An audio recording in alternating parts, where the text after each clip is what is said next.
आदाब नाजरीन, आप देख रहे हैं प्राइम टीवी अपने मेज़बान मोहम्मद लतीफ़ के साथ। लोकसभा इंतखाबात को लेकर हर कोई सियासी जमात कमर कस चुकी है और इस वक्त पूरे जम्मू कश्मीर के अंदर तैयारियां ज़ोरों शोरों से जारी हैं। और अगर हम बात करें नेशनल कॉन्फ्रेंस की, तो नेशनल कॉन्फ्रेंस की ओर से भी भरपूर कोशिशें की जा रही हैं कि किसी न किसी तरीके से जम्मू कश्मीर में इस बार लोकसभा इंतखाबात में अक्सरियत कामयाबी जो है वो हासिल की जाए। अगर हम बात करें जम्मू की 2 सीटों की, तो इंडिया अलायंस के तहत 2 सीटों पर भारतीय जनता पार्टी का मुकाबला कांग्रेस के साथ है और कांग्रेस के दोनों उम्मीदवार जो हैं वो इंडिया अलायंस के बैनर तले इंतखाबात जो हैं वो लड़ रहे हैं। और कश्मीर की अगर हम बात करें तो नेशनल कॉन्फ्रेंस ने 3 सीटों पर जो है वो चुनाव लड़ना है, इलेक्शन जो है वो कंटेस्ट करनी है। इन्हीं मुद्दों को समझने के लिए और इन्हीं मुद्दों पर बात करने के लिए इस वक्त मेरे साथ नेशनल कॉन्फ्रेंस के सीनियर लीडर कुलदीप शर्मा जी हैं। वक्त दिया, बहुत बहुत शुक्रिया सर। लोकसभा के इलेक्शन जो है वो आगे हैं और हर कोई सियासी जमात जो है वो कमर कस चुकी है। नेशनल कॉन्फ्रेंस की अगर हम बात करें तो किस तरीके की तैयारियां जो है लोकसभा चुनाव को लेकर नेशनल कॉन्फ्रेंस की ओर से की जा रही है? मैं कुलदीप शर्मा बोल रहा हूँ और इसमें लतीफ़ जी मैं आपको एक चीज़ बताता हूँ कि पहला नंबर तो मैं मीडिया का बहुत बहुत शुक्रिया करता हूँ। और मीडिया जो है लोगों की आवाज़ उठा रही है और उठानी भी चाहिए, क्योंकि लोगों के मुद्दे हैं, लोकल मुद्दे हैं, और अगर उनके ऊपर लोगों के मुद्दों पर बात की जाए तो वो बहुत बढ़िया रहता है और लोगों को पता चलता है कि हमारी कोई आवाज़ उठाने वाला तो है। तो ज़्यादातर मैं कहना चाहता हूँ कि मीडिया का ज़्यादा रोल रहता है। और मैं दोनों मीडिया से अपील करता हूँ, इलेक्ट्रॉनिक मीडिया और प्रिंट मीडिया से।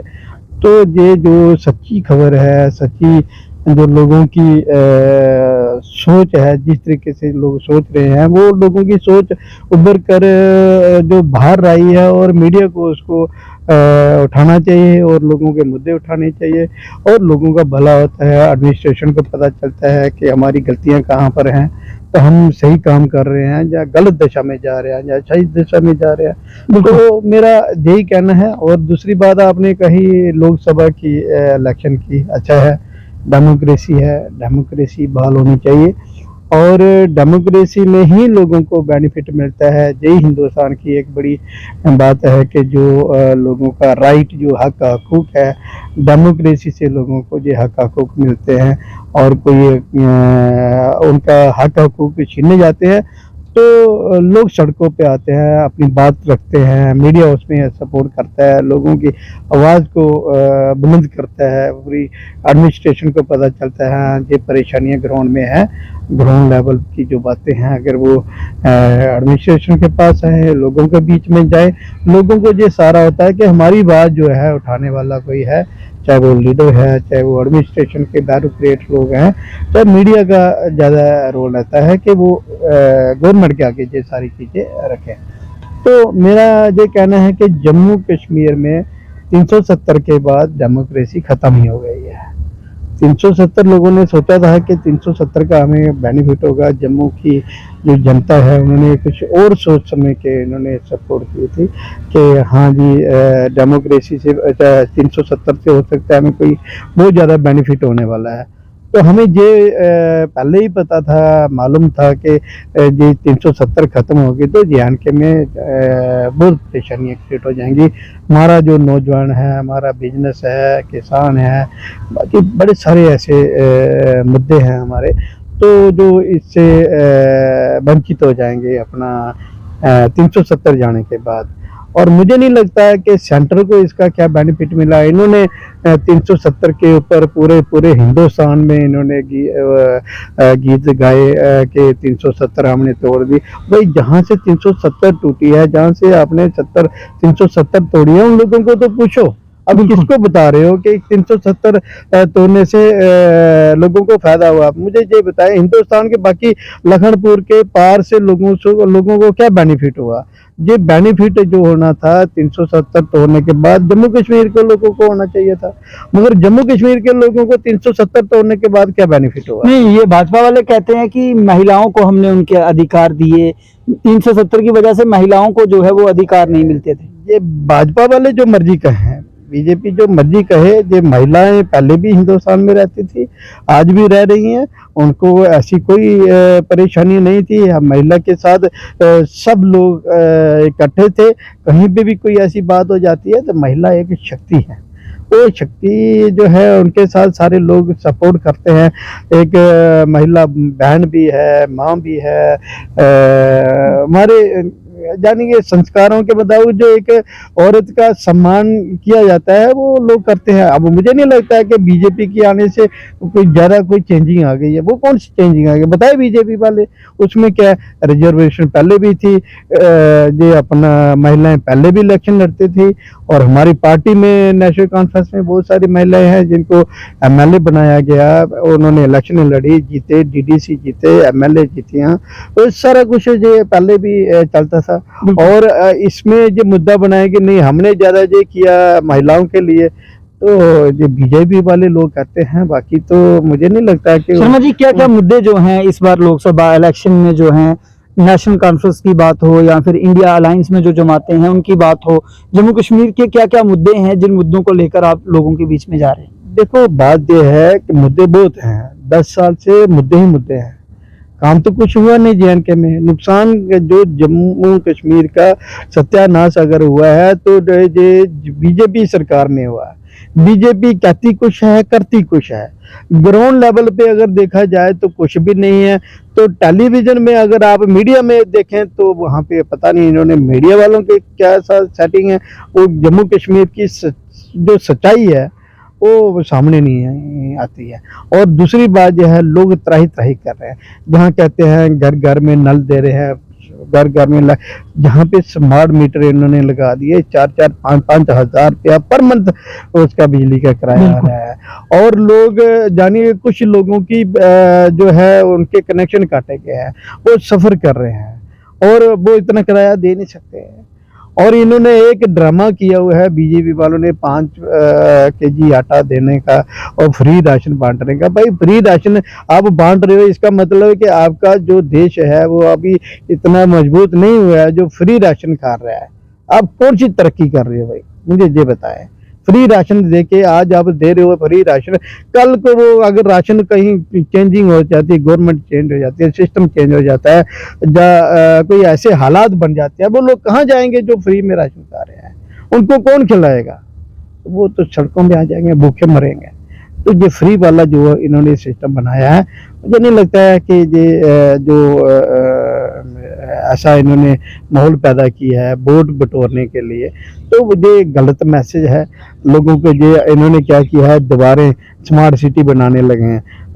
करोड़ों रुपए का जो फंड आता है वो उसमें ये कर रहे हैं, उसको मिसयूज कर रहे हैं। यही फंड्स जो है गरीब लोगों के बीच में अगर चला जाए, उनको फ्री राशन देने की जरूरत नहीं है, वो काम करें। तो ये इनकी उस तरफ ध्यान नहीं जा रहा है, इनका ध्यान सिर्फ ये है रैली कैसे करनी है, पैसा कहाँ से लाना है, टैक्स लगाओ। दुनिया भर के टैक्स जम्मू कश्मीर में लगे हैं, और जम्मू कश्मीर के लोग कितना सफ़र कर रहे हैं ये लोग जानते हैं। लोगों की मुश्किलात जो है वो खुद फेस कर रहे हैं। वो कहीं पे आज जाए, अब सेक्रेटरीट में जाए, कोई बंदा, मैं कह रहा हूँ लोकल, आज भी मैं सेक्रेटरीट में गया था, मुझे कोई बंदा वहाँ नहीं है, कमरे बंद हैं, कोई सिस्टम नहीं है, कोई कुछ नहीं है, बैरिकेड बैठे हैं। उनको क्या लेना देना जम्मू कश्मीर के लोगों के साथ? अगर कोई काम फाइल आएगी देखेंगे तो ऑब्जेक्शन लगाएंगे, अगर होने वाला होगा देखेंगे, हो सकता होगा तो करेंगे, नहीं तो नहीं करेंगे। तो लोकल बंदा अगर अपनी बात तो सुनाए, बात तो कर सके। कौन बात कर सकता है वहाँ पे? जब गाँव से उठ के आएगा अल्लाह, तो उसका एक दिन जाया जाता है वो सेक्रेटरीट के बाहर खड़े होने से। पहले जी होता था 12 बजे, 10 बजे, 12 बजे एमएलए होते थे, मंत्री होते थे, उनको अंदर बुला के उनके काम करते थे। फिर उसके बाद 2 बजे का टाइम होता था, 2 बजे आके जो लोगों के काम होते थे। आज कौन सा काम हो रहा है? आज जो लोग आते ही नहीं है, उनको पता हमारा काम होना नहीं है। और दूर से जो गांव से बंदा आता है उसके पास इतना किराया नहीं है, किराया खर्च करके उसके पल्ले कुछ पड़ता नहीं है। तो जब किसी का फायदा वो काम ही नहीं होना तो उसने क्यों सेक्रेटरी के चक्कर काटने हैं। तो ये डेमोक्रेसी जो है, असेंबली की इलेक्शन ही देखो आप, आज कितनी 2014 में असेंबली की इलेक्शन थी और 17 में 16 में 17 में जो इन्होंने असेंबली डिसॉल्व की थी। आज तक जो है असेंबली कहीं किसी है नहीं है। तो अब मुझे ये बताओ लोग कहाँ जाएंगे। लोकल नुमाइंदगी जो है, चाहे वो पंच है, चाहे सरपंच है, चाहे वो डीडीसी है, बीडीसी है, ये लोग एमएलए है, ये लोग जो है काम करते हैं। अब मुझे ये बताइए, मोदी साहब का इलेक्शन जो आ गया पार्लियामेंट का, मोदी साहब ने टाइम से पहले अनाउंसमेंट कर दी, बाकी वाली डिसॉल्व कर रहे हैं। बाकी वाली जो जिनका टाइम ड्यू था, जो इलेक्शन पहले होनी थी, उसका रीजन क्या है ये बताए ना गवर्नमेंट, उसका क्या रीजन है, क्यों उन्होंने डिले की। और डिले करने से लोगों को जो, ये कौन से लोगों के काम कर रहे हैं, डिले करने से डेमोक्रेसी इन्होंने खत्म की। वो लोगों का भला कर रहे हैं या उनका नुकसान कर रहे हैं। ये अपनी इलेक्शन कराने की इनको क्या, इन्होंने क्या करना है वहां सरकार में बैठ के, जो अब असेंबली ने नहीं करना है। असेंबली अपनी जगह है, पार्लियामेंट अपनी जगह है। जो पार्लियामेंट में लोग बैठे हैं वो पार्लियामेंट के काम करेंगे, जो असेंबली में बैठे वो असेंबली का लोकल देखेंगे।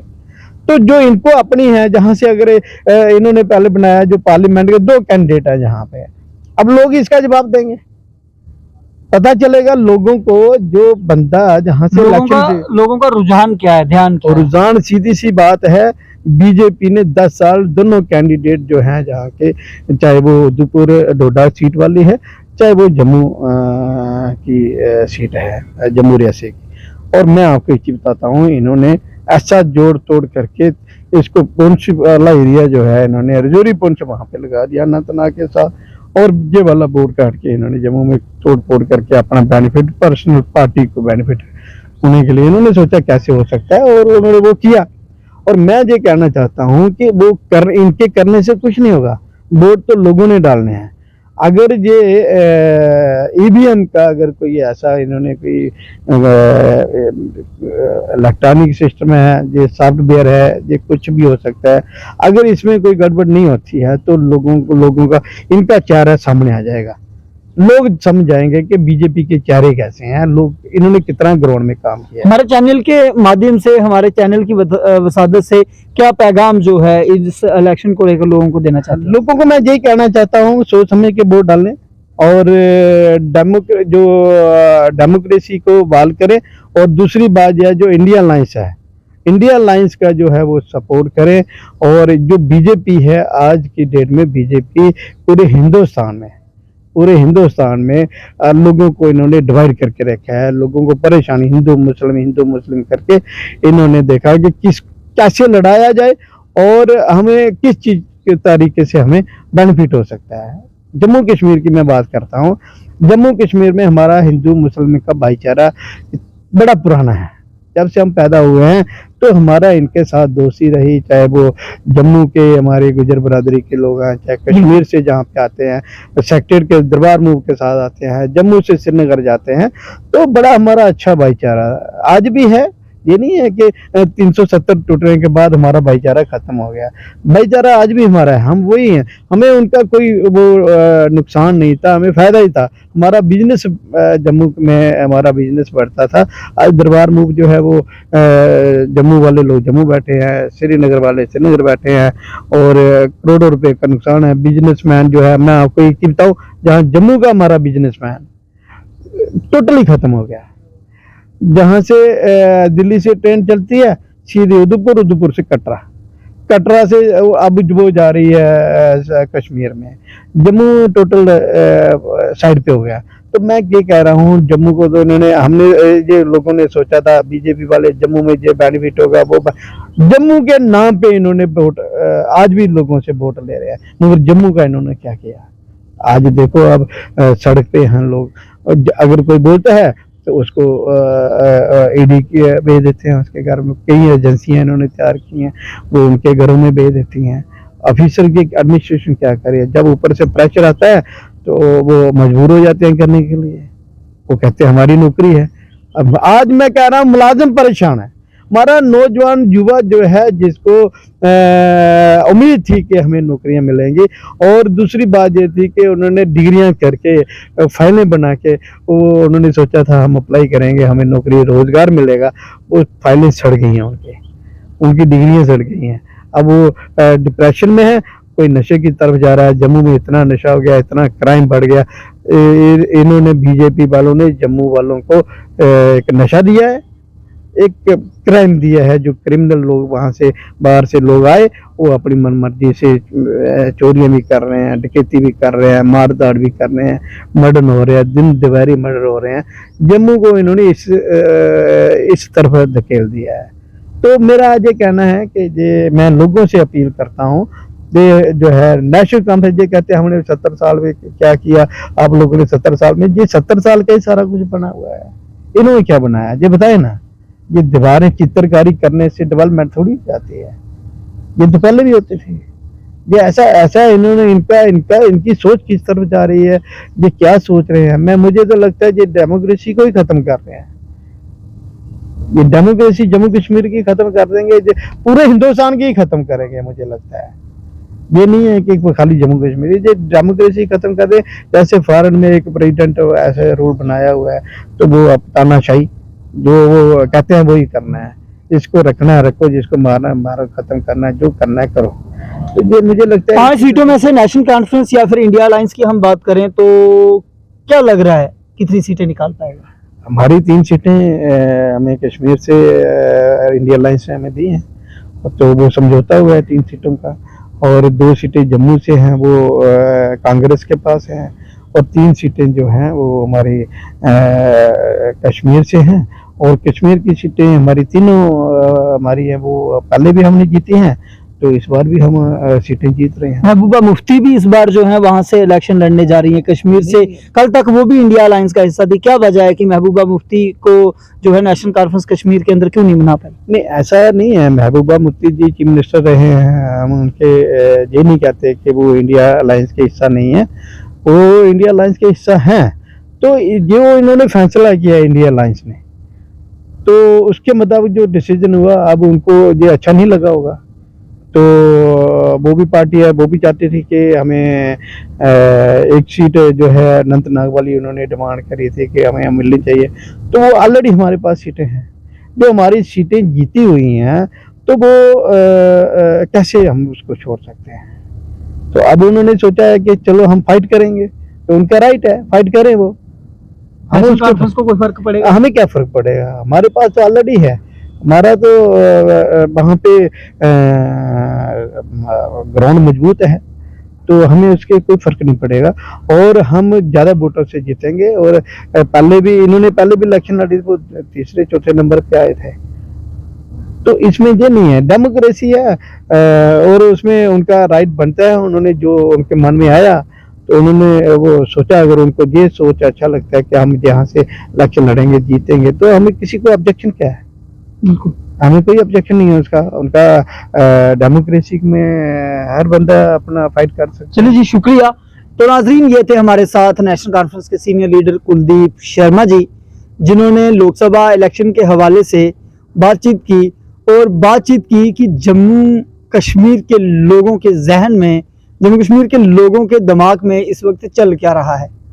आपका वोट है, आपको वोट देने का अधिकार है, और आप किसी के दबाव में आकर, किसी के झुकाव में आकर, किसी के बहकावे में आकर अपने वोट को ज़ाया मत करें। आप उस उम्मीदवार को वोट दें जो उम्मीदवार आपके काम करें, या जिस उम्मीदवार ने आपके काम किए हों। हमारी एक छोटी सी कोशिश थी, आपको कैसी लगी अपनी राय कमेंट बॉक्स में ज़रूर रखें। तब तक के लिए मुझे और मेरी टीम को दें इजाज़त। शुक्रिया।